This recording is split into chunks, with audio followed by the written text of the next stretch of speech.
begrüße alle, die in diesen gemütlichen Saal, Gemeindesaal gekommen sind. Genau, das ist unser Gemeindesaal und wir begrüßen vor allem die Generalkonsulin aus München von Israel, Kamela Shani. Sie ist schon seit 2 Jahren hier im Amt und wir wollten, ja, Frau Steger, die Presseattaché, also die Repräsentantin vom Konsulat, Generalkonsulat in München und von der Generalkonsulin, wir sind immer in Kontakt und wir haben die Generalkonsulin schon zu vielen Veranstaltungen eingeladen, aber es ist immer schwierig und dann mit Sicherheit und so weiter und wir freuen uns, dass dann unser Traum zur Erfüllung gegangen ist und dass wir die Generalkonsulin hier bei uns in unserem Gemeindesaal begrüßen können. Vielleicht, ja, irgendwann auch.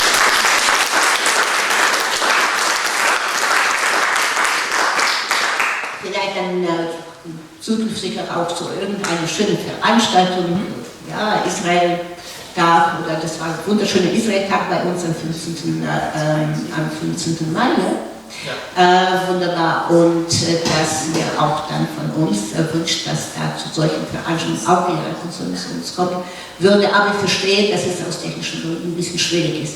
Ich begrüße alle, die im Saal sind. Das sind die Frau, das sind unsere Freunde, ja. Das ist die Frau Willert, die uns immer begleitet hat, als sie dann noch die Stadtbibliothek leitete, und sie ist jetzt die Vorsitzende des Freundeskreises Freiburg-Tel Aviv. Da fand wahrscheinlich ein Treffen jetzt mit diesem Freundeskreis. Auch die Vorsitzende der deutsch-israelischen Gesellschaft, Frau Miriam Fischer, auch unsere Gemeindemitglieder, darunter auch mit Bild, die sehr aktiv ist, was Israel betrifft, und Frau Konfizien, die im Freundeskreis, im Vorstand des Freundeskreises ist und die langjährige leitende Amtsleiterin vom Sozialamt, mit der wir auch sehr gut zusammengearbeitet haben. So, und Daniel Birosch sitzt auch hier, mit dem wir auch viele kulturelle Programme organisiert haben. Der ist überall in der Welt und wir arbeiten zusammen mit SWR und von Cornelia Haber-Krüger begrüße ich auch von der liberalen Gemeindewirtschaft. So, ich glaube, dass ich alle begrüßt habe, auch noch nicht. Da sagt mir, wen ich nicht begrüßt habe. Frau Winde habe ich begrüßt. Natürlich, genau. Gabriela und Gabi begrüße ich auch. Und wie heißt der Verein von euch? Jüdische Kulturinitiative, die auch aktiv sind und bei uns verschiedene Veranstaltungen durchgeführt haben. Und von der schon auch Schliebe begrüßt TV, jetzt Aktion Shalom natürlich, Aktion Shalom, und Veronika Hoffmann und unsere Mitglieder begrüße ich auch. So, und jetzt, heute moderiert, zuerst spielt Mike, unser Mike Kaufmann Portnikow. Übrigens, er ist aus der Ukraine, aus Kiew. Er ist als Flüchtling nach Freiburg gekommen, seine Familie, also ukrainisch-jüdischer Flüchtling. Und er ist wunderbar Musiker und wunderbar Pianist. Hinter Kamera steht auch eine Musikerin, Frau Belinska, Elisabeth Belinska und so weiter. Und Mike wird dann diesen musikalisch einführen und danach wird Nikita Krabay von unserer Gemeinde, der gleichzeitig für die Sicherheit zuständig ist, für Kommunikation und Recht, und Lea Nikischner wird, auf Russisch ein bisschen Nikischner, wird auch übersetzen aus dem Englischen ins Deutsche und umgekehrt. So, dann viel Spaß bei diesem Treffen und Mike fängt an.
Ja, herzlichen Dank für die Überleitung.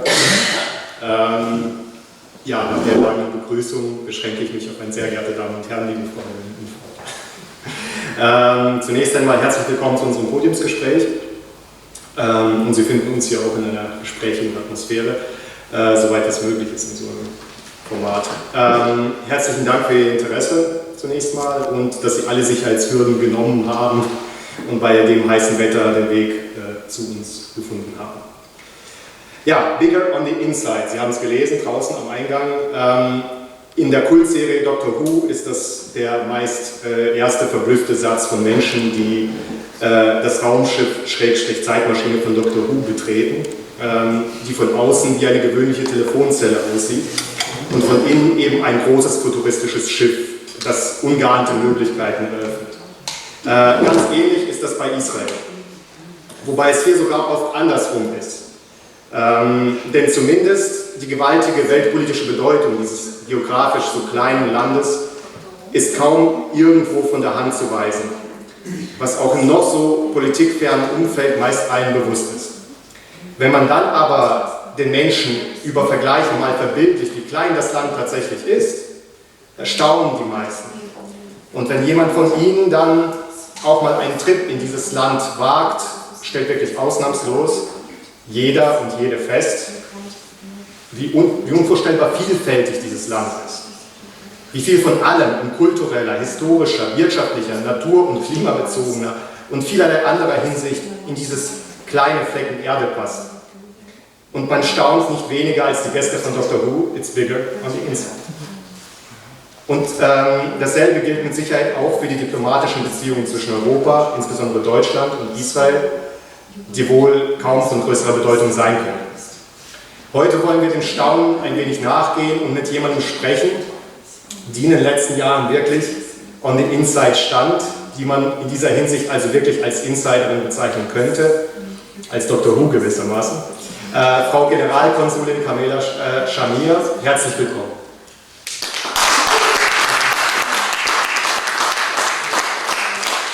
Übersetzt werden wir heute, sie wurde schon vorgestellt, von Frau Lea Nikischin, weil mein Englisch leider nicht so gut ist, mein Schulenglisch auch nicht. Genau, aber ich würde dann auch direkt zur ersten Frage überleiten.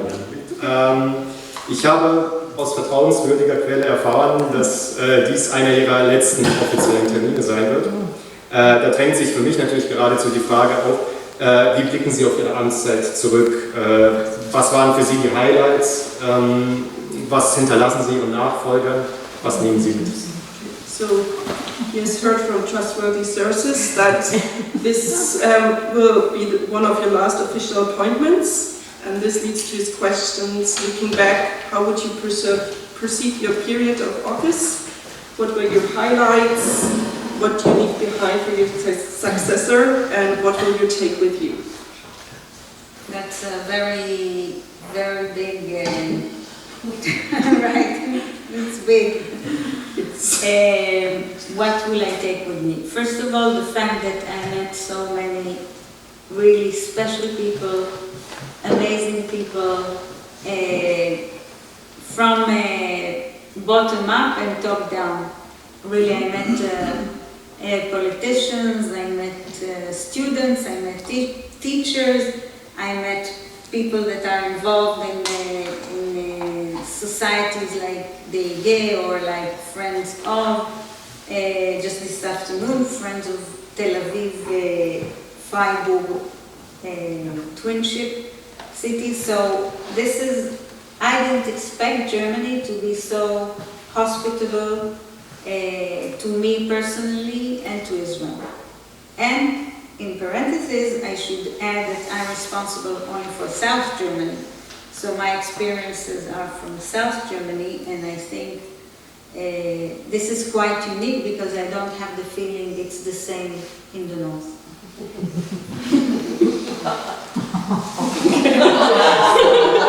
Also, zum einen, was Sie besonders mitnehmen wird, ist Ihre Treffen mit sehr vielen besonderen Menschen, sowohl auf oberer Ebene als auch auf der anderen Ebene. Zum einen eben Politiker, aber auch Studierende oder eben Leute, die wie die Freunde von der Partnerschaft Tel Aviv und Jaffo, aber auch eben andere dieser Gruppierungen. Und was sie da besonders begeistert hat und überrascht hat, war vor allem diese Gastfreundschaft, die ihr entgegengebracht wurde hier in Deutschland. Natürlich kann sie nur für Süddeutschland sprechen, weil sie nur für Süddeutschland verantwortlich war. Und sie vermutet, dass es unter Umständen anders sein könnte mit Norddeutschland. Ja, Sie sagten in einem Interview, für mich ist jeder Ort wichtig, an dem ich diplomatisch arbeite. Ich möchte auch dort nicht nur leben, sondern ein Teil der Gesellschaft werden. Und ich habe diese Tätigkeit gewählt, weil es für mich mehr ist als Arbeit, und jeder Ort, an dem ich bisher wirkte, hat einen besonderen Platz in meinem Herzen. Das war ein Zitat aus einem Interview. Gerade vor dem Hintergrund würde mich interessieren, was war für Sie in Deutschland im Vergleich zu Großbritannien, Japan oder Usbekistan besonders? Und wie war das für Sie in Deutschland im Vergleich dazu? You once said in an interview that to you every place is special and has a certain diplomatical importance to you, and that you don't only want to live there, but you want to be part of the society and the people who live there, and that you've chosen this occupation because it's more to you than just work, and every place has a special part in your heart, and the work is too. And so his question would be, with this in mind, what was the difference in Germany compared to your other places you've been, like the UK, Japan, or Uzbekistan? Is there anything more special, or what was just different? What makes Germany different? Well, to start with, I lived a totally, let's say, in Japan I was cultural attaché, so I was focusing my work about the cultural exchange between Japan and Israel, and my milieu was very, very special, so I think I met more the artistic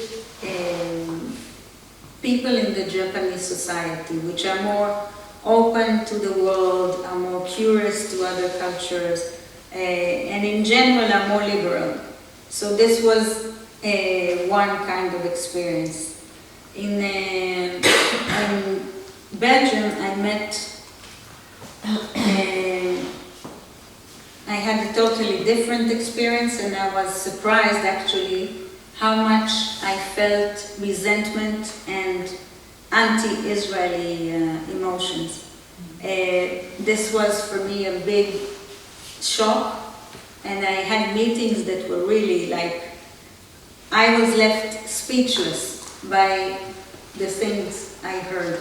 I remember one meeting with a very famous, prominent journalist in Belgium, and he was asking me something about Israel-Palestinian. There was a particular incident where Israel actually caught a ship next to the waters of Gaza. It was full of armaments, really smuggling rifles and ammunitions and grenades and everything, and we caught it, luckily. And in the newspaper, of course, it was reported. We showed everything that was caught there, so people won't say, so the criticism won't be, okay, show us, so we show. And I go to this journalist and we talk about it, and then I tell him something along, but see what they're doing, this is the kind of challenge we are facing after we returned Gaza. And he said, well, I don't know, how can you prove it that, I'm not persuaded that it's true. How do I know it's not a fake story? And I'm looking at him and I'm thinking to myself, what do I answer to this kind of question? What can I say? I don't know, I left, and more or less at this time I said, okay, got it, and left, because I don't think there's anything I can say to these kind of people that would make any discussion logical or any kind of rational debate, if this is what you think. Shall I stop and you translate, or?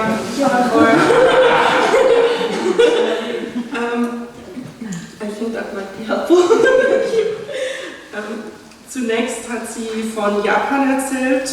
Da beschrieb sie, dass ihr Fokus ihrer Arbeit eher auf den kulturellen Austausch lag und somit kam sie mit einer anderen Art von Milieu in Kontakt, vor allem eher Künstlern, die von vornherein eigentlich sehr offen sind gegenüber der Außenwelt und gegenüber anderen Menschen. Und somit war das ein sehr positives Erlebnis für sie. Im Gegensatz dazu beschrieb sie nun auch ihre Erfahrungen in Belgien, wo sie eher Abneigung und anti-israelitischer Einstellungen mit denen konfrontiert wurde. Und da beschrieb sie unter anderem eine Begegnung mit einem berühmten Journalisten im Zusammenhang zu einem Ereignis, wo ein Schiff an der Küste abgegriffen wurde, das voll war mit Waffen.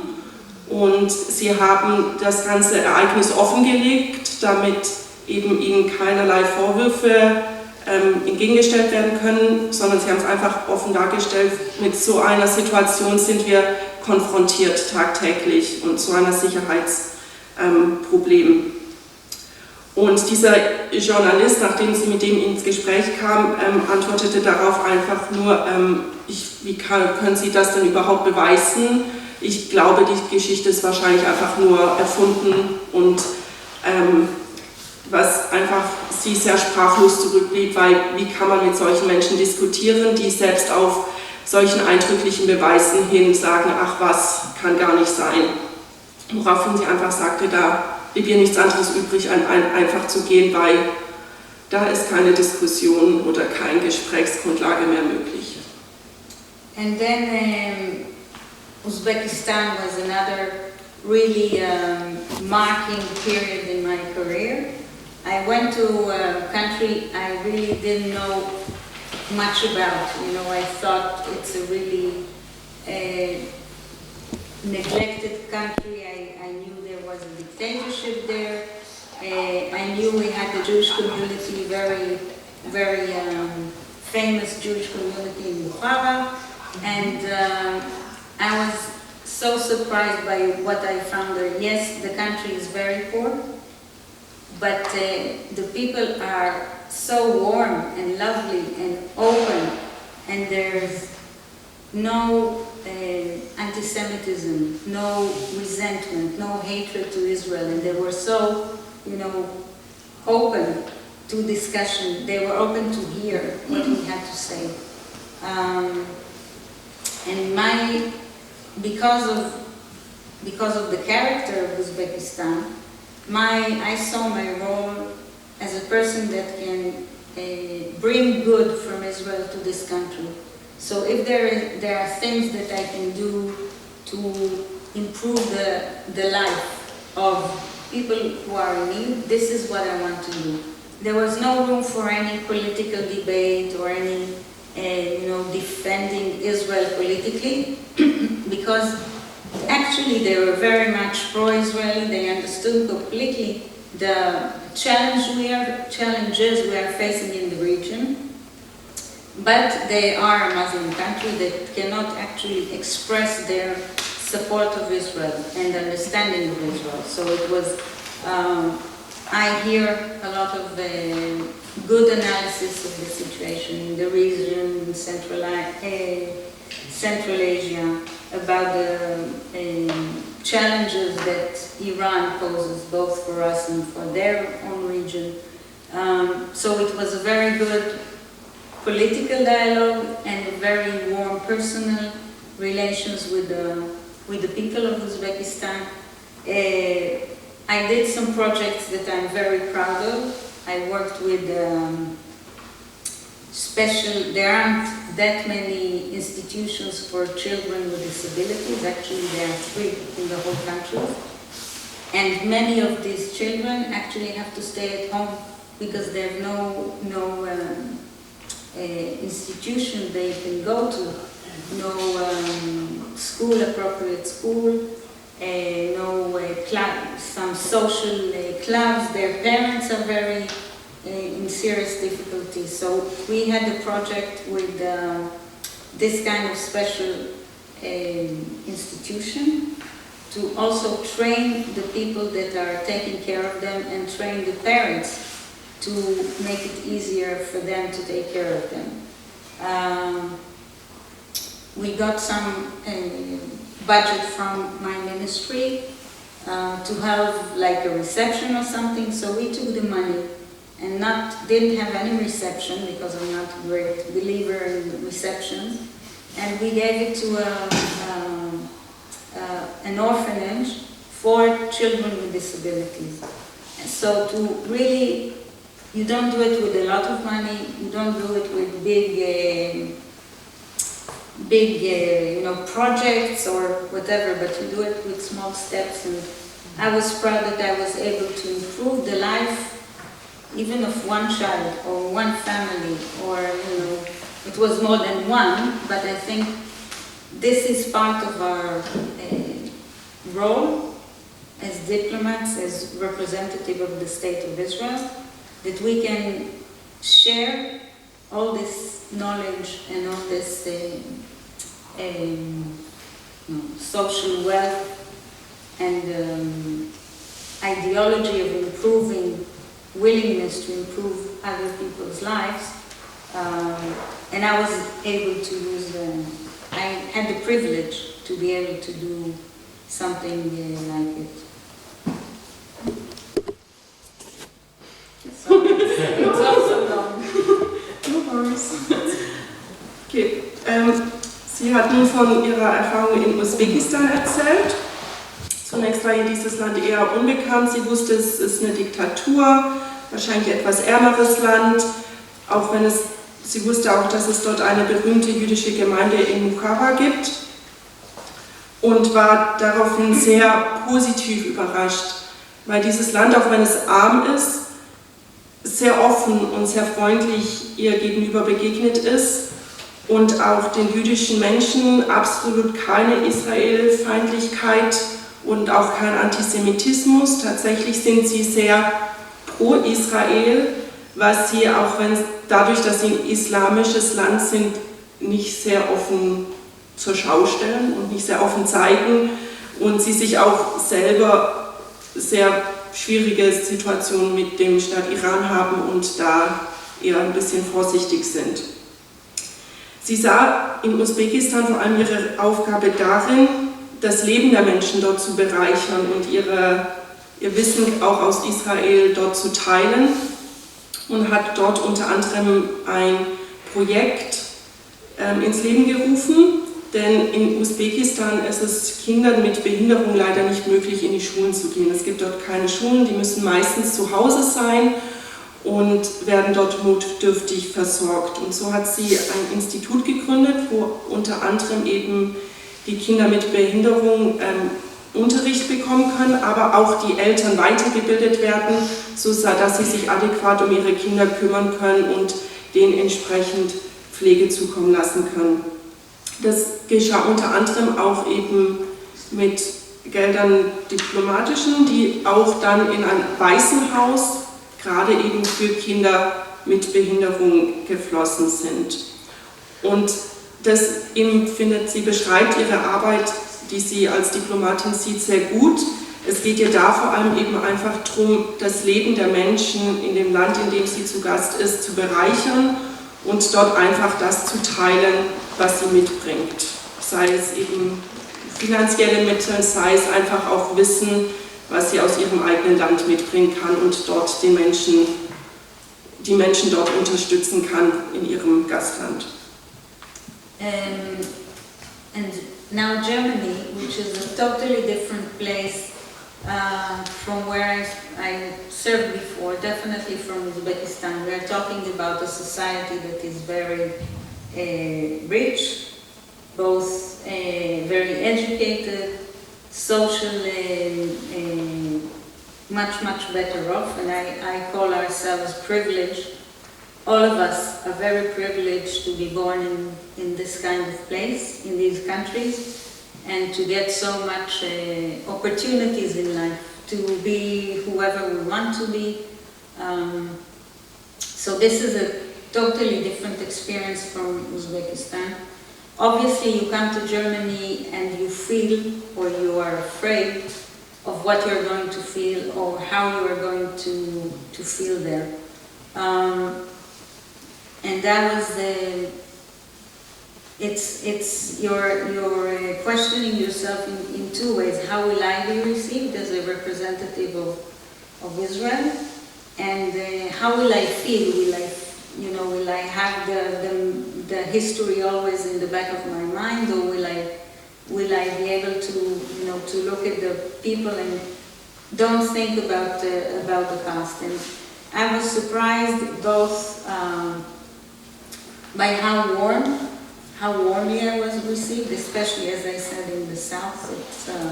It's pretty amazing, and also that for me, in what I bring to my role, I think we have to be forward-looking about what Israel-Germany special relations of today are, and where do we take it from here and keep them so special and make them even stronger. And we just had a conversation where we talked about how difficult it is to bring young people to be involved in this relationship. I'll stop for now.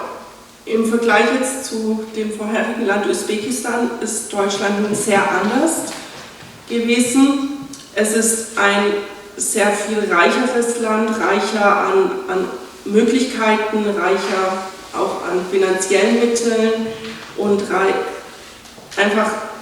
das Leben ist sehr viel reicher, dass man hier leben kann, und auch sehr viel privilegierter, weil wir einfach Möglichkeiten haben, selber zu entscheiden, was wir machen wollen mit unserem Leben und wie wir unser Leben leben wollen. Hierher zu kommen war auch verbunden mit einem Gefühl von Angst zu den eigenen Gefühlen, was man fühlen wird, wenn man nach Deutschland kommt. Zum einen, wie wird man willkommen geheißen von den Menschen hier? Zum anderen aber auch, wird man ständig die Geschichte, die Vergangenheit im Hinterkopf haben, oder wird man die Möglichkeit haben, diese Geschichte vergessen zu können? Und so war sie dann doch sehr positiv überrascht, weil es hier durch dieses offene Empfangen und durch diese Freundlichkeit, dass es eben darum geht, dieses vorwärts zu gehen und man hier sich gucken kann, dass Deutschland eben positiv weitergehen kann in der Verbindung mit dem Land Israel und dass es da ein gutes Miteinander werden kann. Und in diesem Sinne gibt es auch jetzt etwas mit Jugendlichen zu erzählen. Where with the young people. Okay. Yes, so what I leave behind. I don't think, I can say I changed the relationship between Israel and Germany, and before me was nothing, and I did the whole revolution. I don't think it's like this. I think it's a development, a very positive development that has been going on for years, and especially in the past, let's say 15 years. The fact that we are able to be here and to reach out to many German communities, schools, create more and more partnerships. This is something that I think I added to. We had a growing economic presence here, more, and I can't say I did this or that, but the whole picture, I see more Israeli students in universities. I see more Israeli films in cinemas. I see more high-tech companies being present here. You don't always know, but for instance, in the BMW machine cars, you have Israeli technology. Last year we dedicated really almost the whole year we focused on the attentat, the 1972 attentat Munich Olympics. And we, at the beginning, we had no, let's say, Munich city or Bavaria wanted to celebrate this 1972 Olympic as the happy games. But for us, it's not happy games, it's tragic games. And we really had to discuss with the Munich authorities that this cannot be. And in every official event marking 50 years to the Munich Olympics, this should be mentioned. The history, the links between the history of German to Jewish people are not only telling, you know, Holocaust, okay, before everything was magnificent, like there was this year where we celebrated 1700 years of Jewish life in Germany, and then the great relationship we are in. There was 72, which has much more impact, or it was much more meaningful than just attack in the Olympic Park. So I think by making Israel more present in Germany and trying to use the tools that we have, like young people exchange, to leave a mark of Israel in Germany, that is what I was trying to do, and I think I contributed a little bit.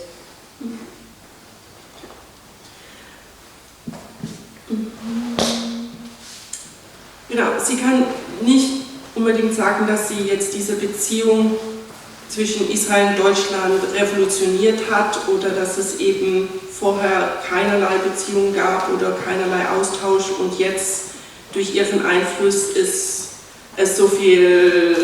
etwas da, was es vorher nicht gab. Sie sieht eher, dass es eine Entwicklung ist, die sich hier vollzogen hat und auch sich weiterhin vollziehen wird. Und genau,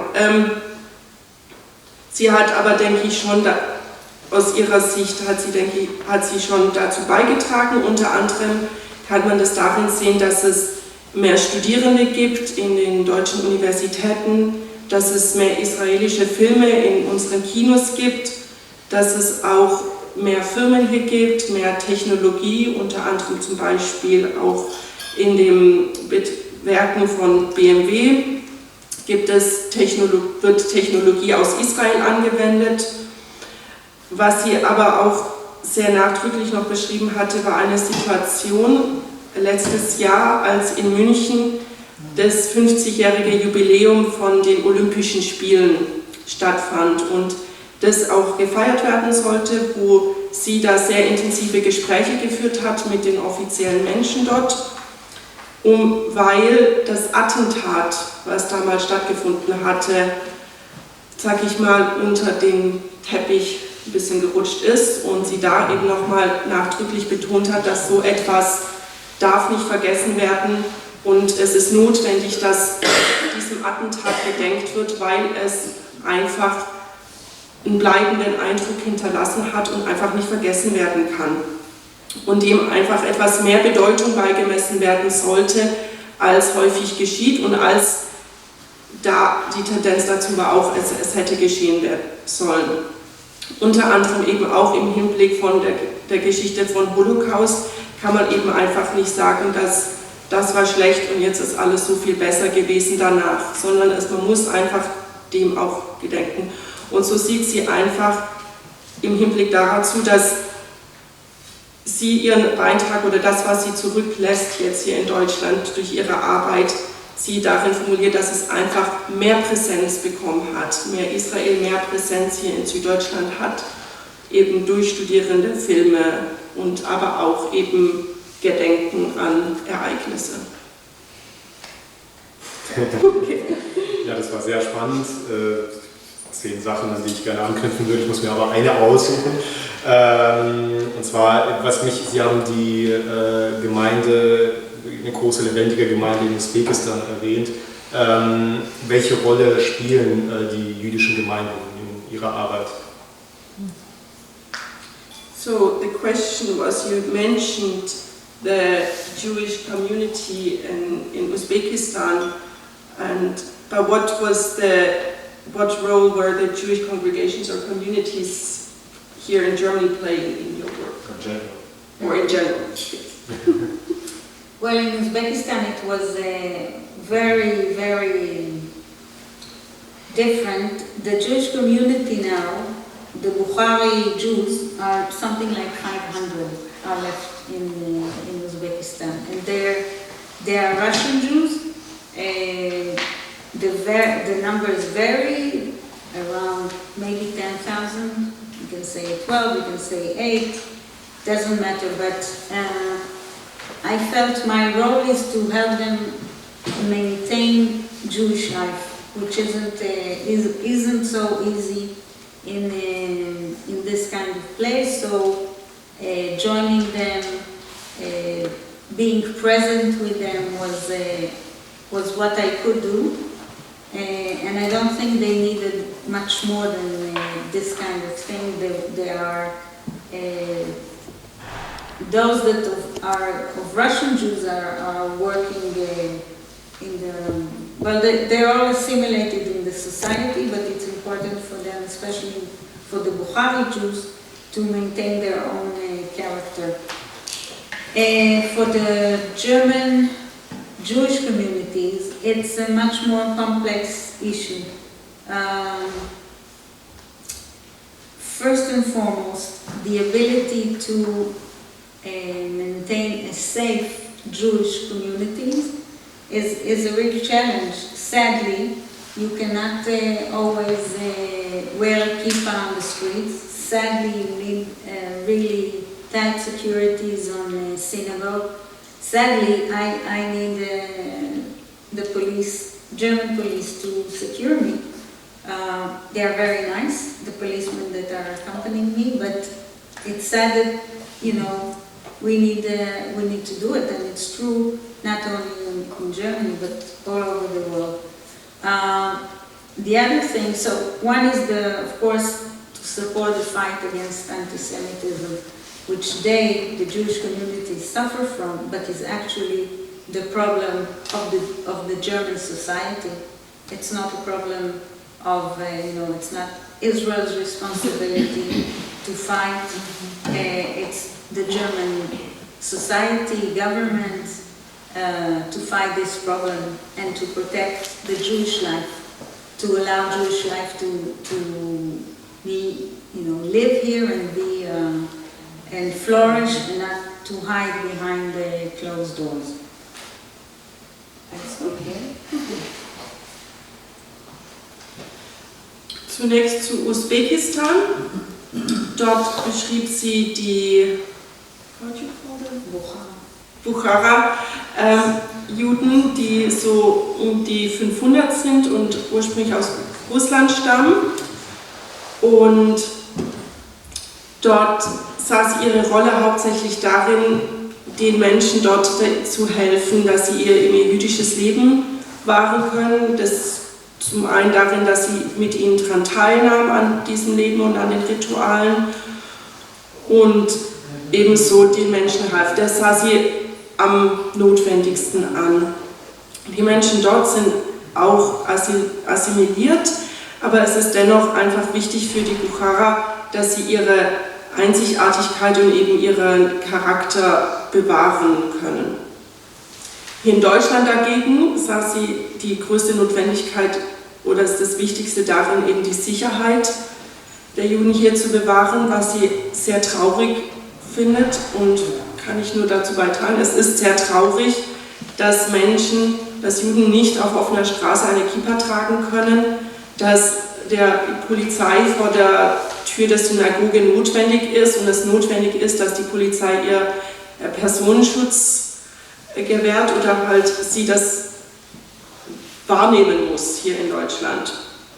Und so sieht sie einfach ihre Aufgabe hier vor allem dran, die Gesellschaft darin zu unterstützen im Kampf gegen den Antisemitismus, wobei sie da auch betont, dass es eigentlich ein Problem der deutschen Gesellschaft ist und nicht ein Problem vom Land Israel und eigentlich es nicht die Aufgabe Israels darin ist, den Antisemitismus hier in Deutschland zu bekämpfen, sondern dass etwas ist, was das Land Deutschland selber tun sollte, wobei sie dennoch eben da tatkräftig mit drin unterstützt. So we are here as Israel, we are here to support this fight against anti-Semitism. And I feel that my role also is to support the Jewish community in visiting, being aware of the activities that you're doing in the different Jewish communities. When you need to, or the Jewish community, when the Jewish community needs support from the authorities or is not respected in an efficient way by the German authorities, then we are there to speak for them. If they need an open door or an open ear, then we are there to help and to lobby, if you like, and to encourage schools to be more open to the Jewish communities. And this, I see also my responsibility as a representative of the State of Israel, is to support the Jewish communities. And when needed, support them vis-à-vis the German authorities.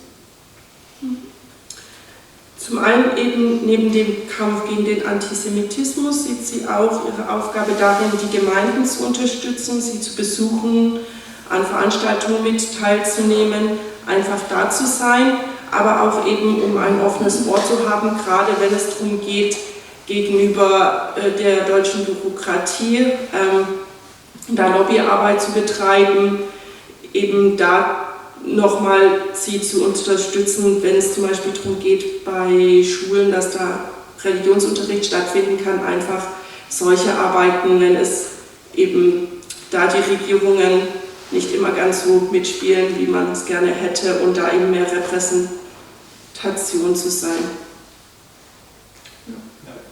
Da sind ein paar Aspekte angesprochen.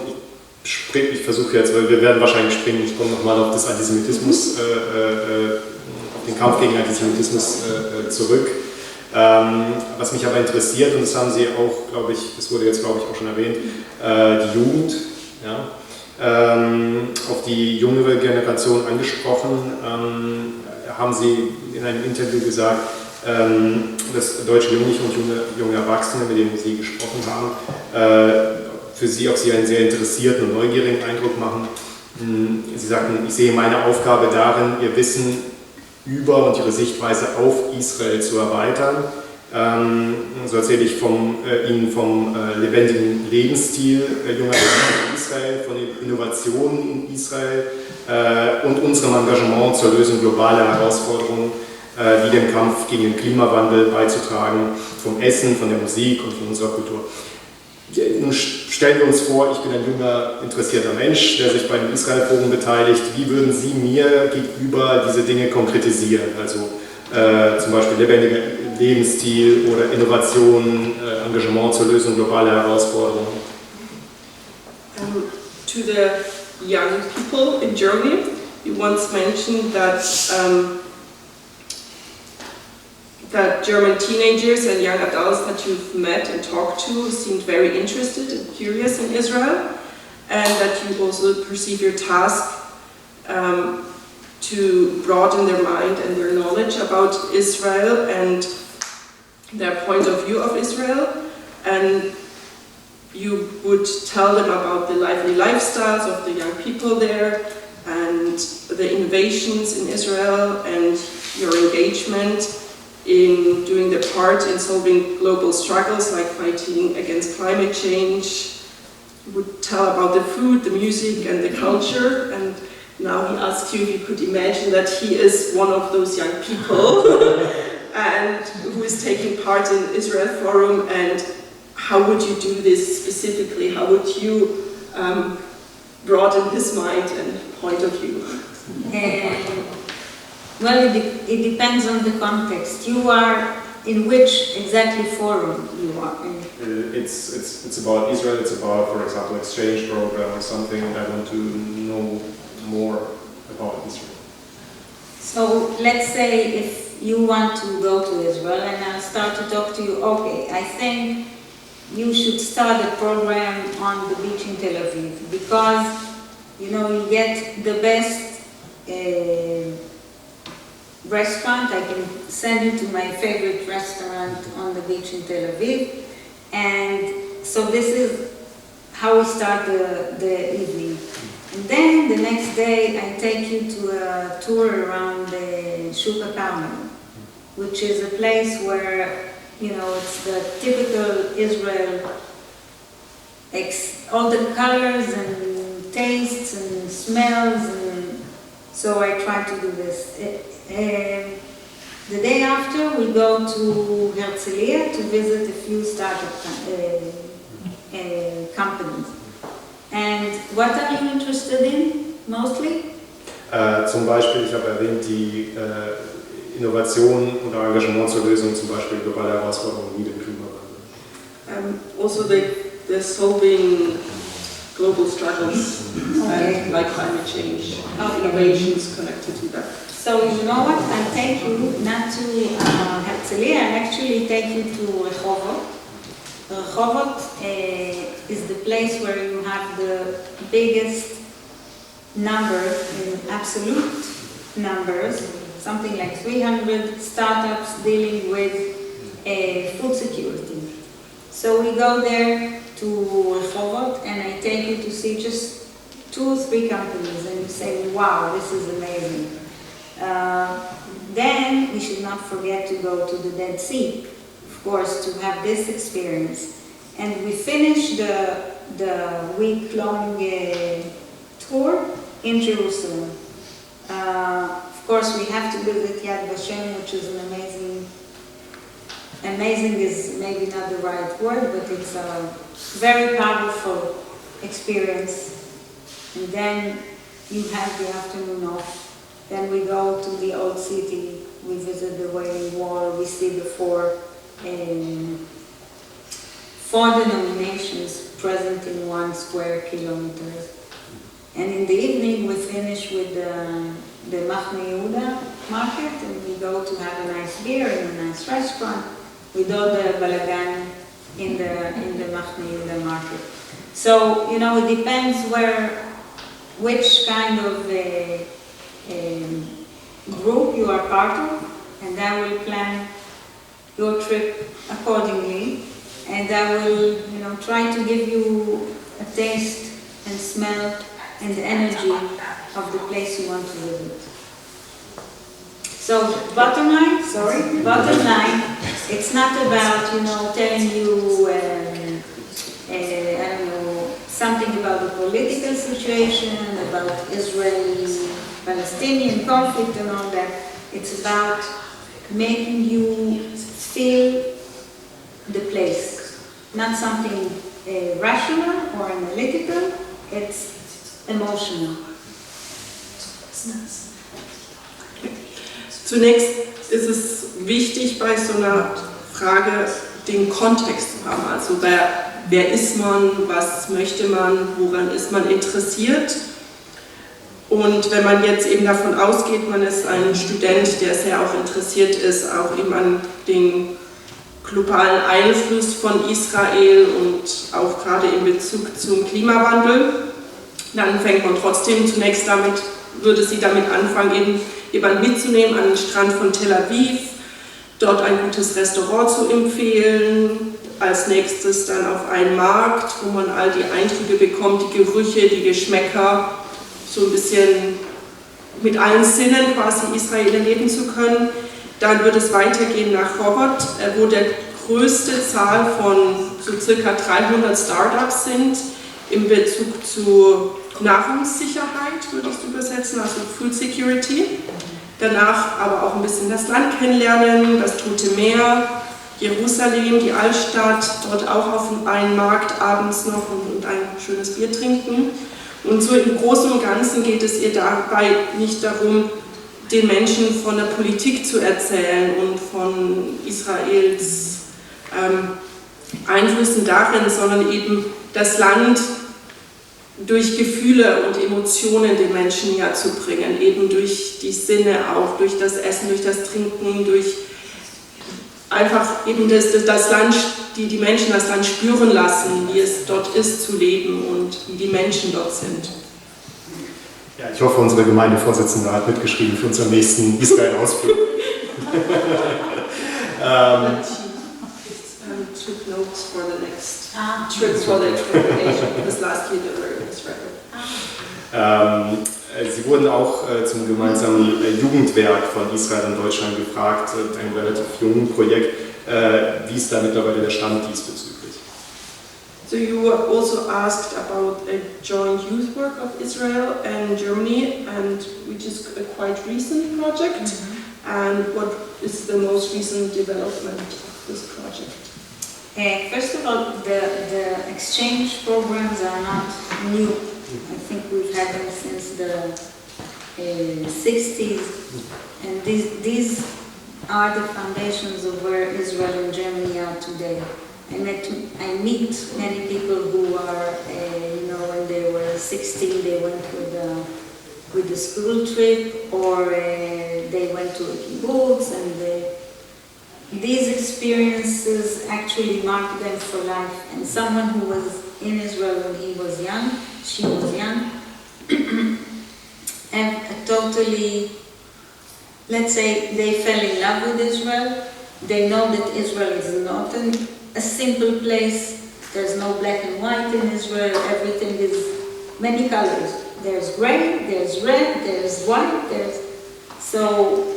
and they keep their Israel in their hearts for all their lives. Even if they say, we don't agree with your politics, we don't agree with your internal arguments, we don't agree, whatever, they still love Israel, they still want to visit Israel, they still love Israeli people, with all the, we're not that polite, we're sometimes a bit aggressive, we're, sometimes yelling, but I think you feel that we have a big heart, and we're very passionate, so all this comes from a lot of passion. And the youth exchanges are really the engine behind the special relations between Israel and Germany, and we have to make sure this continues and that the numbers are bigger than what they are today.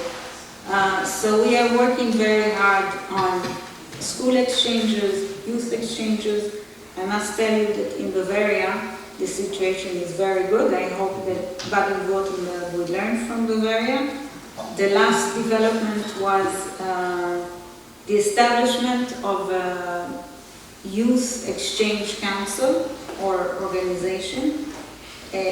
On top of what they have, I'm sure you have it also, the exchange agency, global exchange agency, but they actually built another one, invested 10 million euros in creating more and more opportunities for exchanges that are meant not for necessarily students, actually younger children. And they are at this stage very helpful for us. If I mentioned before, another thing that is very important, beyond just creating this opportunity to exchange, to visit each other, to do a trip in Israel, is the projects that allow young Israelis, young Germans to work together on a joint challenge. And I give you some examples. During the year of 72, 50 years to the 72 attentat, we brought together children from Be'er Sheva and from Munich, which are twin cities, and they visited each other, and they were supposed to make films about their experiences in Israel and in Germany. And the BR actually accompanied them and guided them of how you make films. And it is an amazing project. I saw the short films they did. They did something like 6 short movies that the BR showed on TV, and they still have them in their website.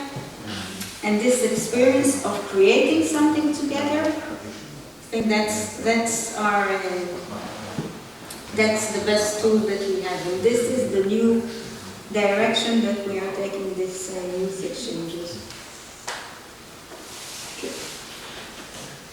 Sie betont, dass im Austausch, vor allem für junge Menschen, ein Austausch zwischen Deutschland und Israel eigentlich gar nichts Neues ist, sondern dass da schon eine sehr lange Grundlage gelegt wurde für heute. Einen eben trifft sie immer wieder Menschen, die sagen, sie waren mit 16 Jahren in Israel, in einem Kibbutz oder auch woanders, und dass das eine Erfahrung war, was sie nachhaltig geprägt hat in ihrem Leben, dass viele Menschen sich dadurch in dieses Land verliebt haben, sie dadurch wissen, dass es kein einfaches Land ist, dass das Land nicht in einer einfachen Situation ist, dass man es nicht einfach schwarz-weiß sehen kann. Und auch wenn sie häufig dann nicht einverstanden sind mit der politischen Lage dort oder mit der Politik des Landes insgesamt, sie dennoch dieses Land einfach lieben und es immer einen Platz in ihrem Herzen haben wird. Und sowas ist einfach wichtig, und auch eben solche Schulaustausche sind wichtig. Sie bemüht sich eben, dass das auch weitergeführt wird, dass das auch weiter am Leben erhalten wird. Sie sagt, dass es in Bayern auch schon ganz gut funktioniert und dass da Baden-Württemberg gerne noch auch nachziehen könnte und da ein bisschen besser werden könnte und sich von Bayern lernen darf. Genau, sie sagt auch, dass eben so ein Austausch eigentlich nicht ausreicht, sondern es eigentlich noch viel besser ist, wenn die Menschen gemeinsam eine Aufgabe haben, ein Projekt haben, in dem sie zusammenarbeiten können. Also junge Menschen aus Israel zusammen an einem Projekt arbeiten mit jungen Menschen aus Deutschland. Da gab es auch eins, anlässlich eben eines Gedenkens des Attentats von 1972.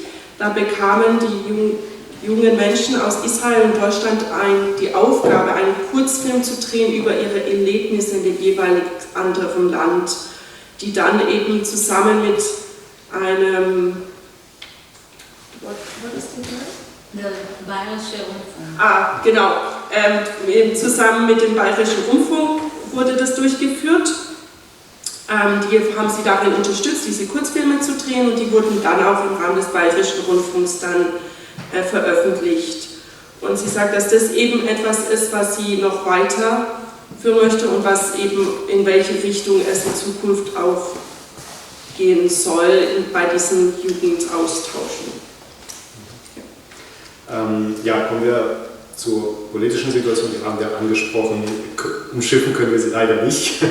Aber Sie sagten eben auf die politische Lage in Israel oder im Nahen Osten, wenn Sie da angesprochen werden, schildern Sie zunächst mal die großen sicherheitspolitischen Herausforderungen, mit denen Israel konfrontiert ist. Wie sehen diese gegenwärtig aus Ihrer Sicht aus, konkret? Okay. So, we have talked about the political situation, and unfortunately we can't omit it, skip it. And yeah, there, as you mentioned some. Die sicherheitspolitischen Herausforderungen. Okay, the political security challenges of your country. How do they look like currently? Political, or you mean regional? Yeah, I mean regional. In Israel or in the Nahen Osten. Yeah, so it's the Near East and Israel. The thing that is most present in the news here is the conflict, Israel-Palestinian conflict. And this is the thing that I think it weighs the most on the Israeli in his daily life. We are facing this recent month a growing wave of terrorism, and it's a different kind of terrorism than what we, sadly we go through waves every time. It looks a bit different, but this time it's Palestinians shooting with rifles, just passing the car, shooting, killing 1, 2, every time it's shooting soldiers in the area of Shomron mainly. So this is the wave we are facing today, and this is what brought the recent campaign in Geneva.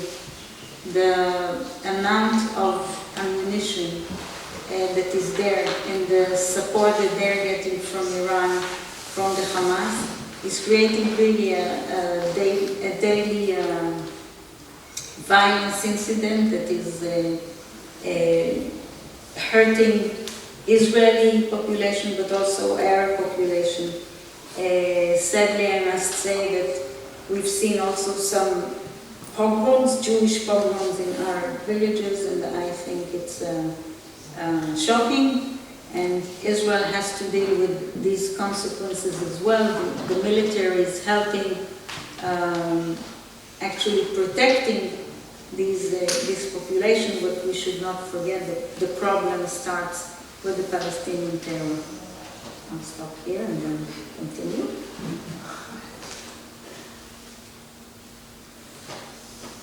I hope I get this all right. Okay.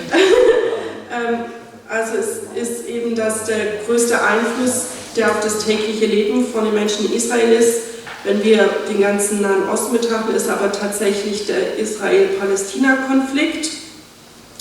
Und da gab es in der letzten Zeit eine neue große Welle an Terrorismus von Seiten Palästinas, unter anderem eben, dass Palästinenser sehr viel mit Gewehren geschossen haben, teilweise einfach gefühlt im Vorbeigehen oder im Vorbeifahren, und dass das eben diese neuen Kampagnen hervorgerufen hat, die einfach das gesamte Leben von den Menschen dort beeinflusst.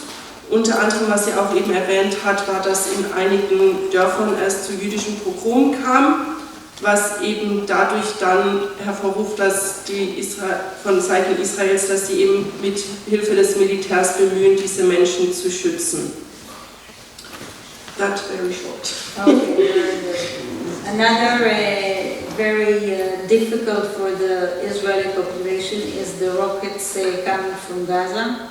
There, in every few months we have an escalation in the rockets that are coming, but we should also not forget that for the people who live close to the border, actually these rockets are falling on a weekly, daily basis. It depends on the period, so their life is very, very difficult in the southern border. Thank you. Was eben noch hinzukommt, sind die Raketen, die aus Gaza abgeschossen werden. Da kommt es immer wieder zu Eskalation, allerdings muss man sich bewusst machen, dass die Menschen, die dort relativ nah an der Grenze leben, für die ist es ein wöchentliches Ereignis. Also sie leben ständig eigentlich mit diesen Raketen, die für uns scheinbar nur vereinzelt als Eskalation auftreten, aber tatsächlich eigentlich wöchentlich kommen. But we should keep in mind that this conflict and rounds of violence between Israelis and Palestinians are actually not an existential threat to the state of Israel. It makes our lives very difficult and very, I would say, miserable even for the population, both Palestinians and Israelis, but this is not our main challenge. The main challenge remains for many years now, and it's getting more and more serious. The main challenge is Iran and its proxies and its presence in the Middle East. Dabei sollten wir allerdings bedenken, dass dieser Konflikt, diese Gewalt und dieser Terrorismus tatsächlich eigentlich nicht die Gefahr für die Existenz Israels ist. Es macht das Leben sehr schwer und sehr schwierig natürlich für die Menschen dort und auch gefährlich, aber es ist nicht das, was tatsächlich eine Gefahr für die Existenz des Staates darstellt. Das ist tatsächlich eher der Staat Iran und seine Verbündeten, die stellen tatsächlich eher die größere Gefahr dar. So Iran presents the main threat coming from Iran is of course the nuclear bomb, and they are now in a very advanced stage because of their the amount of enriched uranium. I won't get into all these technical details, but they are basically overpassing or ignoring sanctions and ignoring agreements that they signed and just do whatever they want, which brings them very close to a nuclear bomb. Another thing that brings them close to a nuclear bomb is not only the bomb itself, but in order to make it work, they need a missile to get to where they want to send it, and their missile program is also advancing in a very rapid pace. So these two elements, they are like a sandwich. They're a ticking, literally a ticking bomb, and this is our main challenge. Continue after this.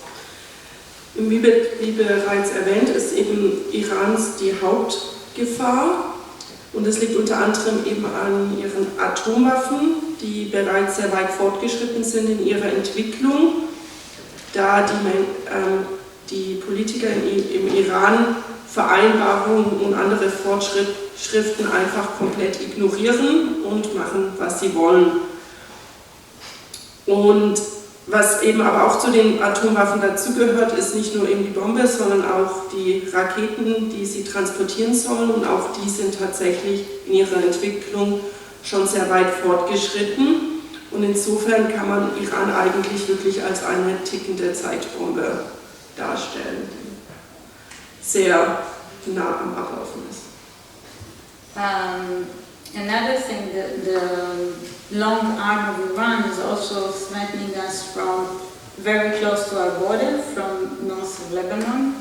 And actually just in recent weeks we have Hezbollah soldiers or militants or whatever, soldiers maybe is the right term, terrorists that have crossed the border into Israel and are posing like serious, very serious daily violent incidents, and the international presence that is supposed to prevent them from doing this is doing nothing.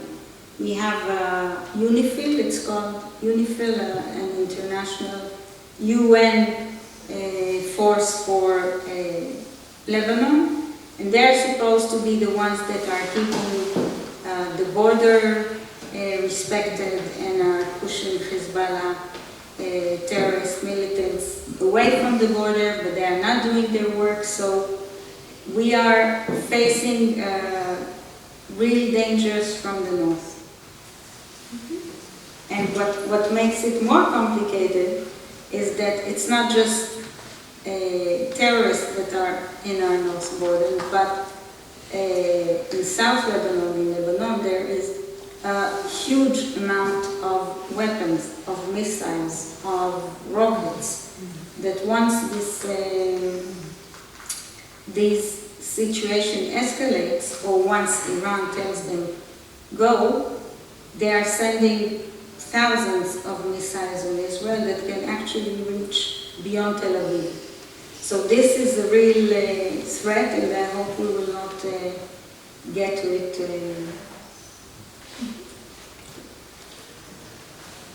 Eine weitere Gefahr eben in Bezug zum Iran stellt da ist sein langer Arm. der bis in den Nordlibanon reicht. Und dort eben es tatsächlich jetzt vorgekommen ist, dass die Hisbollah-Soldaten oder auch Terroristen über die Grenze nach Israel rein sind und dort eben täglich Gewalt ausüben und eben dort die Menschen dort terrorisieren. Und tatsächlich internationale Organisationen, wie zum Beispiel UN-Soldaten, die spezifisch für den Nordlibanon zuständig sind, tun nichts dagegen und sorgen nicht dafür, dass die Hisbollahs wieder auf ihre Seite der Grenze gehen. Was das Ganze noch verkompliziert, ist, dass tatsächlich im Südlibanon sehr viele Waffen, also Raketen und andere Munition gelagert sind und im Fall einer Eskalation oder sobald der Iran eben sagt, macht mal was, die eine sehr große Gefahr für Israel darstellen und tatsächlich bis über Tel Aviv hinaus reichen können. Und somit ist das tatsächlich eine sehr große Gefahrenquelle, beziehungsweise stellt es eine große Gefahr für Israel dar. And my last sentence will be that we are facing big threats from the region, but we are there to stay. So whatever the threats, whatever the dangers, Israel will stay there and will be strong and will respond to any act of aggression. So maybe we will pay a heavy price. I hope we won't, but even if we do pay a heavy price, we are there. Ihr letzter Satz dazu ist, dass trotz all diesen Gefahren und potenziellen Terroranschlägen ist es ihr wichtig zu betonen, dass Israel da ist, um zu bleiben, und sie werden diesen Gefahren ins Auge sehen und falls es eben notwendig ist, sich auch wehren, aber sie bleiben da und sie lassen sich da nicht von ihrem Ort vertreiben und bleiben als Land bestehen. Ja.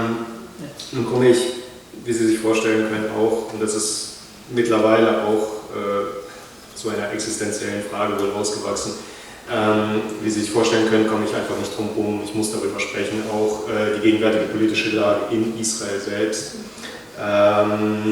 Viele und gerade auch die Mitglieder der jüdischen Gemeinden hier in Deutschland machen sich teils große Sorgen auch.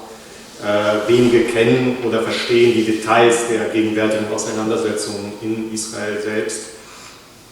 Ich weiß, dass Sie als Diplomatin des Staates können sich vielleicht nicht zu allem äußern und schon gar nicht irgendeine Position beziehen, aber oder eine Seite einnehmen.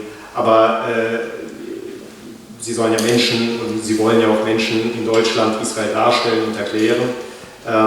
Ich hatte in den vergangenen Wochen Diskussionen in meinen sozialen Netzwerken mit Menschen, die nicht antisemitisch und auch nicht anti-israelisch sind und auch in Bezug auf den Nahostkonflikt eine durchaus differenzierte Sichtweise haben. Und da kommentieren einige, dass Israel jetzt wohl dabei sei, seinen Status als Demokratie aufzugeben. Und ich zitiere sowas wie eine zweite Türkei werden würde. Wir haben Menschen, die uns auch zuschauen heute, die sich mit den Entwicklungen besser auskennen, jene, die sich etwas schlechter auskennen. Wir haben auf Podien kritisch darüber diskutiert, wie würden Sie uns und anderen Menschen hierzulande die Lage und die Konflikte erklären, die Entwicklungen einordnen und vielleicht auch mögliche Perspektiven aufzeigen. We can't really omit a question about the current political situation in Israel. And many people, especially also members of the congregation here, are very concerned. And only if you know and understand the details of the conflict within the country.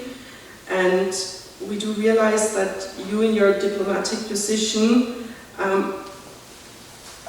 of the state probably can't talk about every aspect or take any position, but you can probably describe or explain Israel to people here in Germany.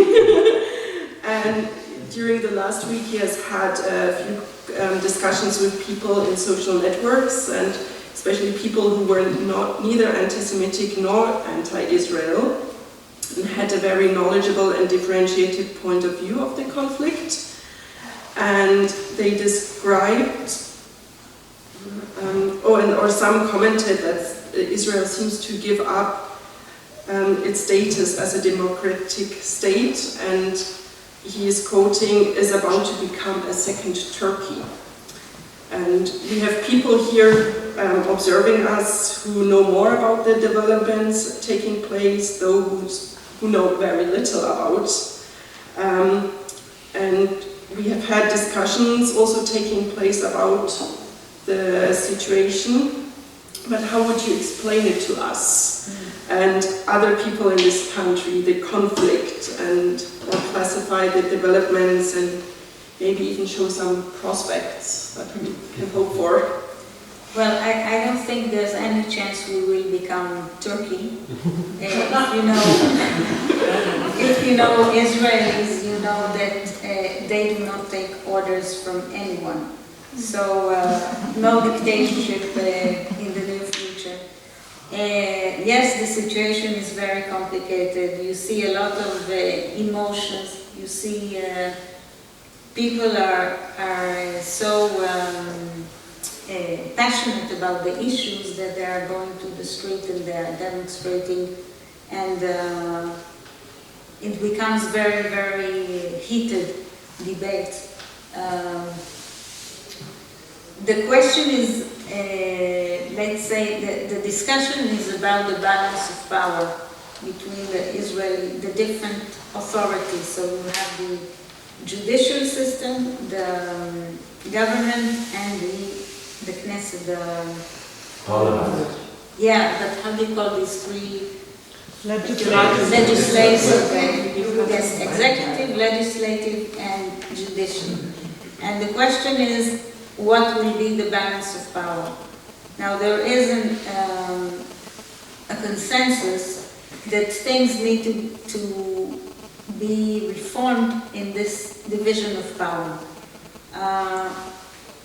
And the discussion is to what extent.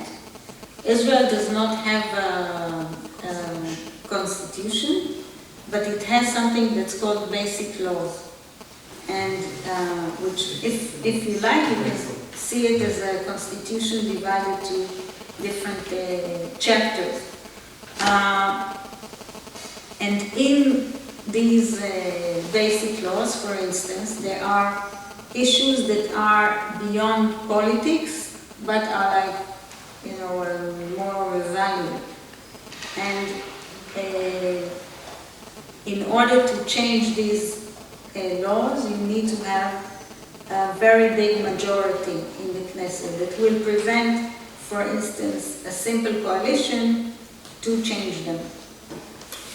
And the institution that decides if an act of government was done according to the law or not is the Supreme Court.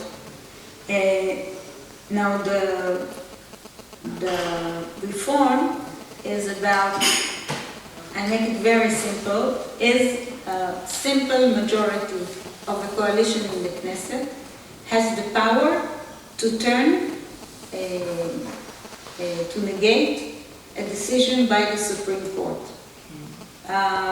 It goes to many details, but I'm not going to go into this.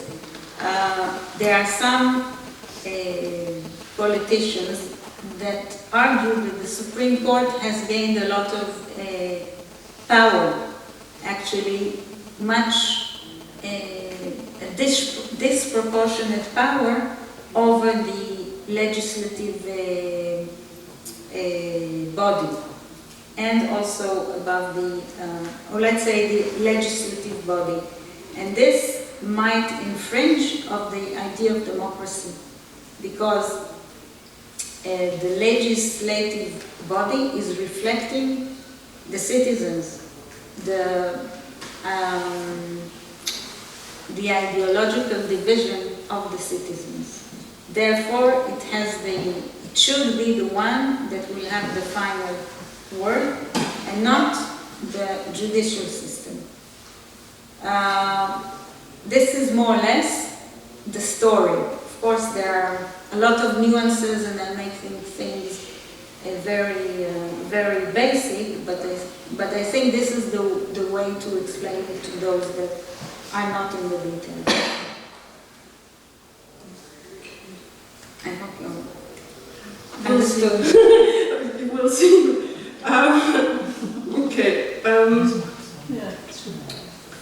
Also das eine, was man sagen kann, ist, dass Israel keine zweite Türkei wird. Denn wenn man Israel kennt, dann weiß man, die Menschen dort lassen sich nicht einfach so etwas sagen oder vorschreiben. Insofern ist eine Diktatur absolut nicht möglich. Die Menschen tatsächlich sind sehr leidenschaftlich, wie man ja darin sehen kann, dass sie sehr viel auf die Straße gehen und sich auch lautstark wehren und ihre Meinung kundtun. Tatsächlich geht es in diesem Konflikt jetzt vor allem darum, um die Balance oder die Machtverteilung zwischen den Gewalten, also zwischen den 3 Gewalten, die wir ja auch hier in Deutschland haben. Und es ist so, dass in Israel es nicht eine Verfassung gibt, aber so etwas, wie man vielleicht ein Grundgesetz nennen kann, also so grundlegende Gesetze. Und um diese Gesetze zu ändern, benötigt es eine Mehrheit im Parlament. Und wenn ich es richtig verstanden habe, steht eine Art Reform bevor, die bedeutet, dass eine kleine Mehrheit im Parlament bereits dafür sorgen kann, dass die Entscheidungen vom Supreme Court, also vom obersten Gerichtshof, negiert werden können. And then I think I might have lost you. About the Supreme Court to negate it. Was able to negate. So, to make it very simple, the question is who will have the most power. Yeah. Or who will have the possibility to, or will the Supreme Court have the possibility to rule against the majority in the Knesset? Okay. Also es geht dann eben vor allem darum, um die große Frage jetzt in dem Konflikt, hat der oberste Gerichtshof die Möglichkeit, gegen die Mehrheit des Parlaments zu entscheiden, was ja sehr problematisch ist, weil das Parlament ja die Bevölkerung repräsentiert und es nicht gut ist, wenn Menschen oder quasi Richter einfach quasi gegen die Mehrheit der Meinung der Bevölkerung sie regieren können. What was it? So what you see these days in the streets is this debate around the reforms, and I think it's in a way it's a sign of the resilience of the Israeli democracy, that people have the ability to go to express what they feel, and then it's up to the political institutions to make the final decision. And personally, I hope that there will be found a middle road between this and this. I'm sure we can find, if we sit and talk between ourselves, I think we can find a compromise. Ja. Und wenn man jetzt eben die zurückliegenden Ereignisse eben sieht, dann zeigt es ja eigentlich eher die Resilienz, die Demokratie in Israel hat und die Menschen mit sich bringen, weil die Menschen eben die Möglichkeit haben und es auch tun, dass sie ihre Meinung kundtun und auch ihren Unmut mit den derzeitigen Entwicklungen kundtun können und es auch tun. Und nun liegt es eben an den Politikern, dass sie eben einen Weg finden, und sie ist da sehr optimistisch, dass sie einen Kompromiss finden werden und es somit auch dann möglich ist, dass es gut weitergeht. Ja, vielen Dank auf jeden Fall für die Antwort. Natürlich ist das ein Thema, das kann man wahrscheinlich noch sehr lange reden, über sehr viele Aspekte.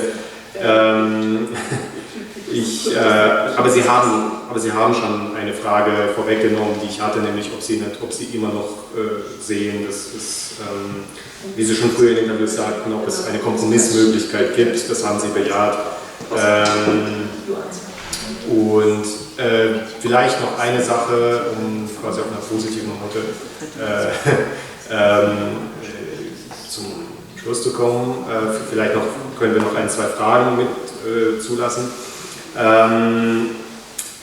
Und zwar, Sie haben auch mal über die Abraham-Abkommen in Interviews gesprochen. Das sind sehr positive Entwicklungen in der Region im Nahen und Mittleren Osten. Es gibt so ein bisschen die Kritik, das sind die Friedensverträge mit den Vereinigten Arabischen Emiraten. Es gab so ein bisschen die Kritik, dass das sowas wie eine Zweckverbindung ist. Ist es mehr, also steckt aus Ihrer Sicht mehr dahinter und vielleicht können Sie als Diplomatin vielleicht was dazu sagen, wie das vielleicht zustande kam, aber vor allem, was das für Israel, für die Region, aber auch die Welt bedeutet. Okay.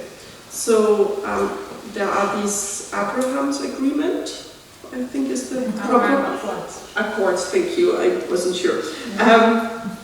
And there have been, and it's a peace agreement.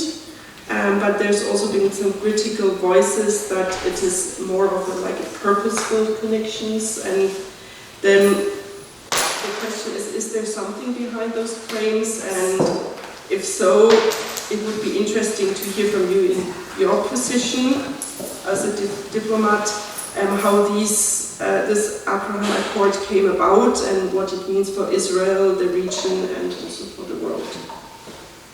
Yes, these are purposeful agreements. First of all, to improve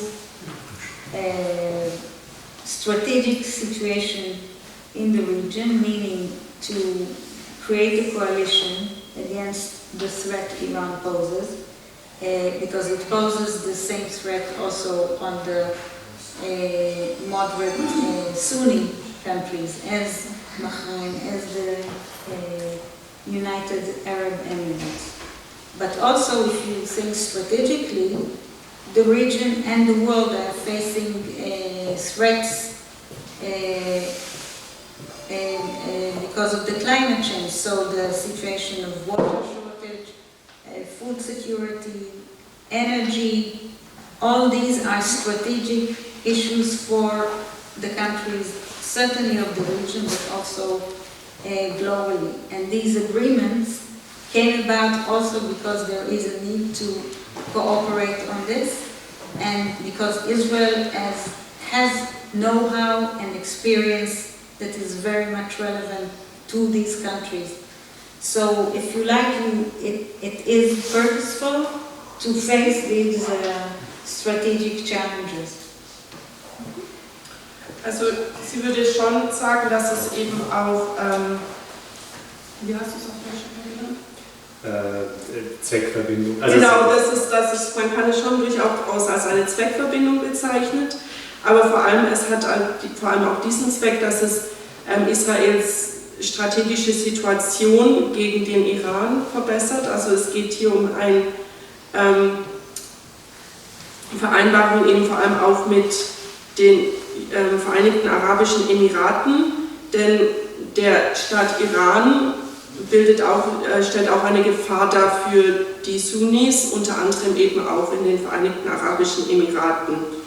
Aber auch im Hinblick auf die Welt stellt es eben auch etwas Positives dar, weil es eben eine Strategie ist, auch Probleme wie den Klimawandel und Wassernot und all diese großen, auch globalen Probleme zu bekämpfen, die vor allem auch für diese Region, die ja sehr trocken ist, auch eine große Gefahr darstellt.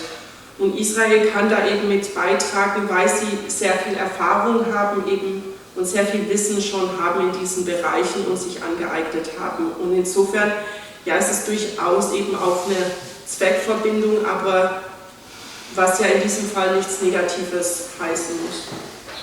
So definitely extremely positive or dramatic development in the Middle East that shows that Israel can be an integral part of the region that can be a positive, that can bring positive contribution to the region. And I think it is a revolutionary concept that we were very lucky to be able to realize. And I hope it will bring, it already brought Morocco afterwards. I hope it will bring more countries that will maybe dare to admit the positive possibilities of relations between themselves in Israel.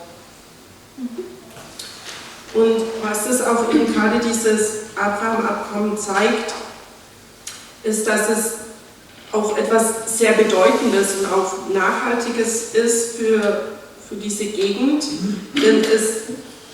denn diese Entwicklung, eben, die dieses Abkommen mit sich bringt, zeigt eben, dass auch Israel in dieser Gegend und mit diesen Ländern zusammen etwas Positives beitragen kann und so was diese Verbindung als Positives mit sich führt, was sich auch schon dadurch gezeigt hat, dass sich auch jetzt Marokko mit angeschlossen hat und sie hofft einfach, dass es auch weiterhin noch mehr Länder das bemerken, was Israel dazu beitragen kann, auch zum Fortschritt der anderen Länder und dem sich anschließen werden. Ja, vielen Dank.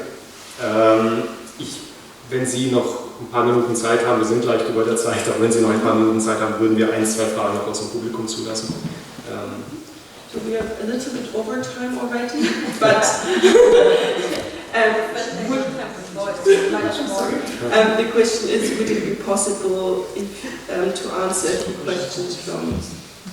I promise I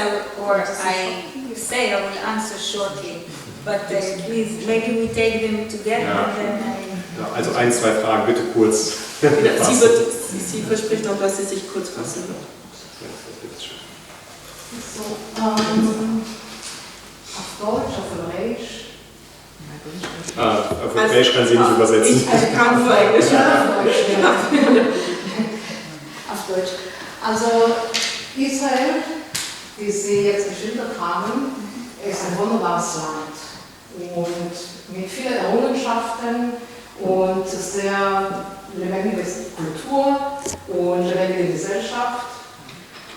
Aber ich frage mich, jetzt ist die israelische Gesellschaft durch diese Justizreform absolut gespalten. Und ein großer Teil der Gesellschaft wäre nicht bereit, das Land zu verteidigen. Nicht das Land, das eventuell in eine Diktatur sollte diese Justizreform durchkommen. Weil so einfach wie das jetzt geschildert wurde, ist es nicht. Sollten diese Angemessenheitsklausel bzw. bis Kathalikle beruht, wie nennt man das auf Deutsch?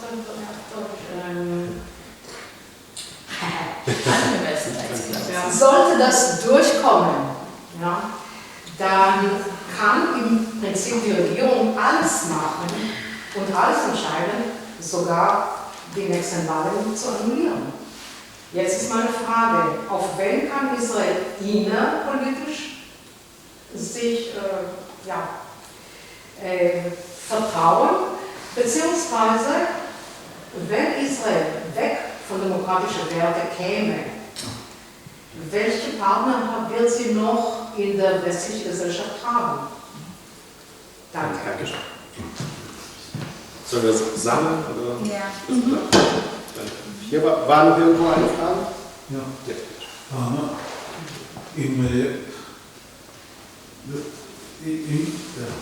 Deutsch.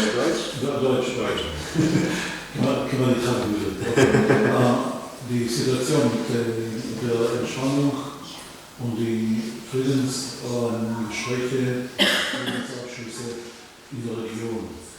Jetzt ganz aktuell analysiert sich die Situation zwischen Saudi-Arabien und Iran und ich hätte gerne die Einschätzung, wo es lang geht und was für Einfluss es hat auf die Situation für Israel. Darf ich noch eine Frage stellen? Entschuldigung, akustisch, ja, Ich habe akustisch nicht ganz verstanden, Ihre Frage. Syrien.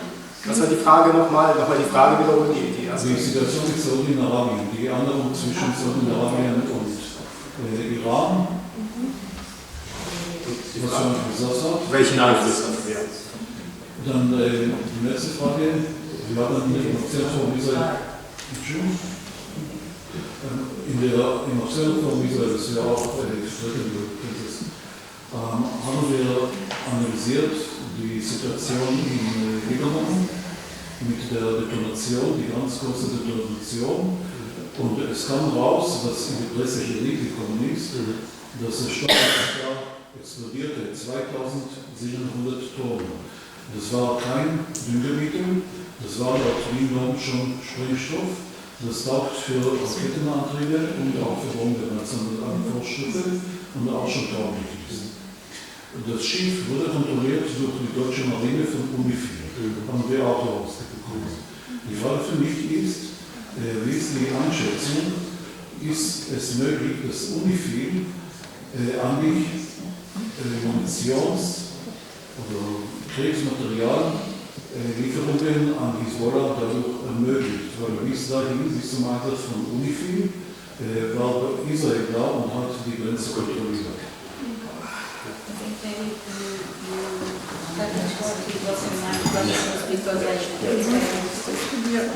So, the first one was towards the conflict within Israel, and then it was just that there's the danger of a split country, and so the question is, who within can the people rely on that they would support them?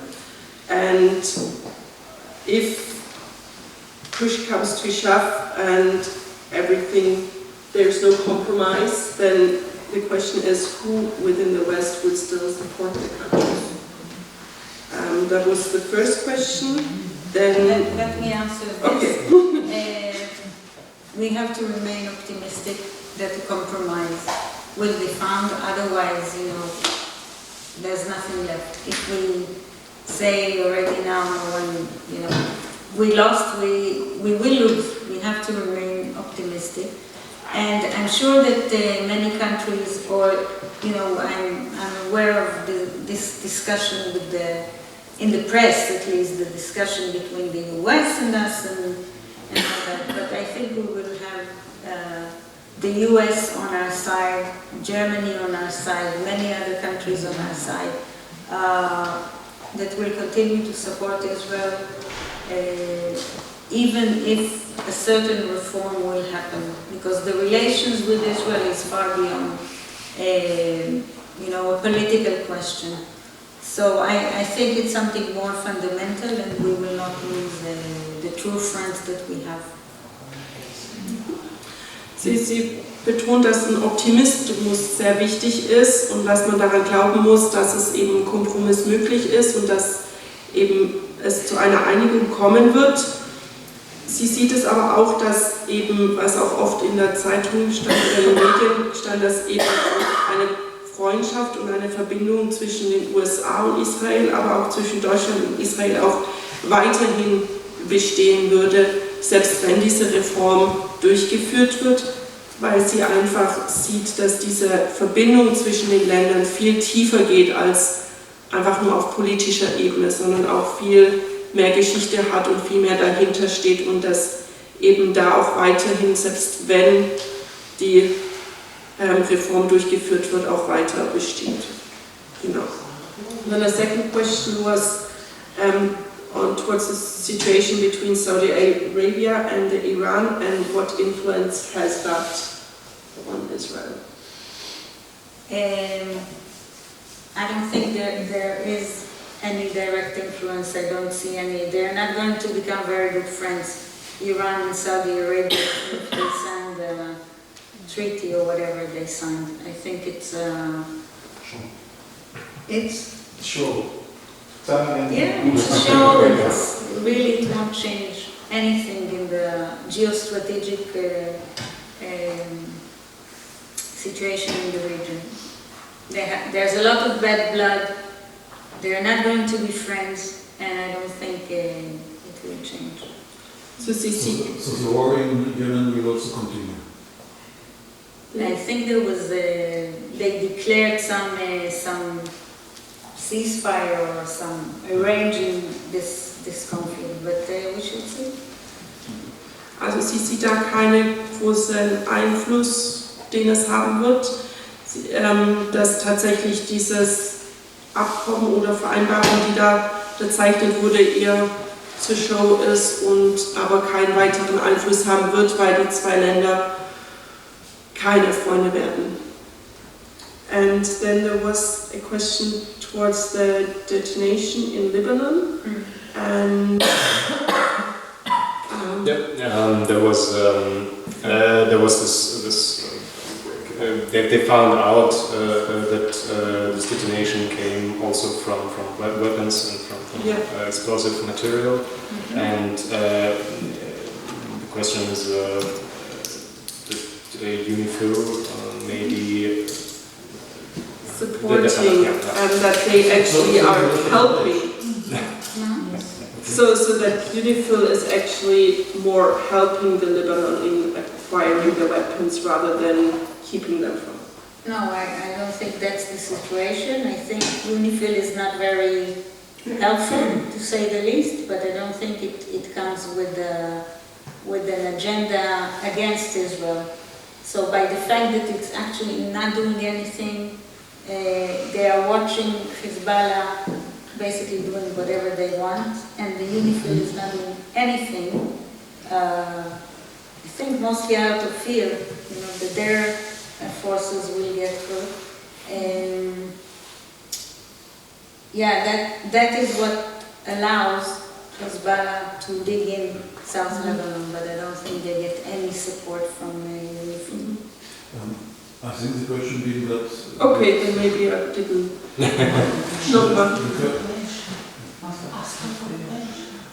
העניין ככה שאנחנו גילינו שבקבוצה שלנו,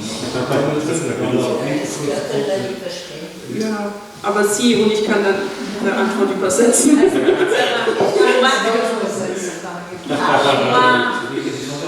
שורה תחתונה, כי אני כבר מסוגלת לדבר. גילינו שחום הנפץ זה לא דשן, אלא חום הנפץ משהו, לפי דיון. והגרמנים אפילו לקחו אותו מיד, בדרך לשם. וזה חומר שמשמש ברקטות ובפצצות. זה היה של החיזבאללה בעצם. זאת אומרת שהשאלה בשבילי היא, בגלל שעד שיוניפיל נכנס לשם, ישראל נחצה שם, וזה צער, שיוניפיל, רק המטריה של יוניפיל, זה הרבה יותר קל להכניס נשק לחיזבאללה מאשר גיל. יכול להיות? It's easier for Hezbollah, it's easier and it's proven easy to dig in militarily in South Lebanon, and that's because UNIFIL is not doing what it's supposed to. Also es ist eben einfacher, oder es ist einfach für die Hisbollah eben, sich da einzunisten im Südlibanon, weil eben UNIFIL nicht das tut, was es tun sollte und die davon abhält. Und unter anderem meinte sie vorher noch, dass es wahrscheinlich auch daran liegen kann, ist einfach, dass UNIFIL da sehr zurückhaltend ist, eben aus Angst, ihre eigenen Menschen in Gefahr zu bringen und deswegen da vielleicht nicht so vorgehen, wie sie vielleicht sollten. Genau. Ja. Ganz andere Frage, aber die Frage wahrscheinlich, die jetzt die ganze Welt beschäftigt. Ich selbst komme ursprünglich aus Ukraine vor 30 Jahren, bin mit meiner Familie nach Deutschland gekommen, aus der Ukraine. Die jüdischen Gemeinden bestehen dann aus 80% der Menschen, die aus der Ukraine gekommen sind. Und jetzt gibt es wahnsinnigen Krieg seit einem Jahr und mehr. Und die jüdischen Gemeinden in Deutschland haben viel geleistet, auch unsere Gemeinde. Sie haben die Flüchtlinge, die ukrainisch-jüdischen Flüchtlinge aufgenommen. es von einer Seite Krieg, von der anderen Seite wachsen wir als Gemeinde, weil wir viele Flüchtlinge aufgenommen haben aus der Ukraine, jüdische Flüchtlinge. Jetzt meine Frage zu Israel. Erstens auch Dank an Israel, dass Israel auch Zehntausende Geflüchteten aus der Ukraine aufgenommen hat und vielleicht für Hilfe geleistet hat. Von der anderen Seite, jetzt unter dem Krieg, das ist eine Frage, ich weiß nicht, ob sie kritisch ist, warum liefert Israel keine Waffen in die Ukraine, weil es gibt Israel Ukraine. Yes, I think Okay, so it's about the war in the Ukraine, and the question is why doesn't Israel support the Ukraine with weapons? Israel is in a very complex situation because Russia is not something far away that we do not deal with. Russia is really across the border in Syria, and we cannot start a war with the Russians or let's say choose a side in this war, because we will pay with the security of our people. So I think you saw even bigger country, you saw Germany. It took a long time for Germany, which is a NATO country, to decide to support Ukraine and send armaments. But what I can say for sure is that we respect all the international sanctions that were decided against Russia, and wherever we can, we do send, or not wherever, we do send humanitarian assistance and whatever we can to support the Ukrainian people. But as I said, we have other considerations that prevent us from being more proactive in supporting Ukraine. Sie sagt, es ist eben eine sehr komplexe Situation, und zwar kann Israel leider nicht einfach so in einen Krieg starten mit Russland, weil Russland eben nicht weit weg ist, sondern tatsächlich direkt auf der anderen Seite der Grenze in Syrien sitzt und sie somit sie nicht einfach in einen Krieg mit Russland starten können, weil sie sich dadurch selber direkt gefährden würden. Sie betont aber auch, dass ja auch andere größere Länder, wie zum Beispiel auch Deutschland, ja sehr langsam oder sich Zeit gelassen haben mit der Entscheidung, Waffen zu liefern. Dennoch betont sie auch, dass Israel alle internationalen Sanktionen respektiert und auch wahrnimmt und sich daran beteiligt und sie ja durchaus auch die Ukraine in anderen Formen humanitär unterstützt. Herzlichen Dank. Ich weiß, es sind mehr Fragen. Ich habe wirklich meine Liste radikal gekürzt, muss ich mir zitieren, ihr habt ja eine Zeugin. Ich habe meine Liste radikal gekürzt und ich hatte da noch mehr Fragen gehabt zu jedem einzelnen Thema. Und ja, herzlichen Dank, dass Sie da waren. Herzlichen Dank für Ihre Zeit.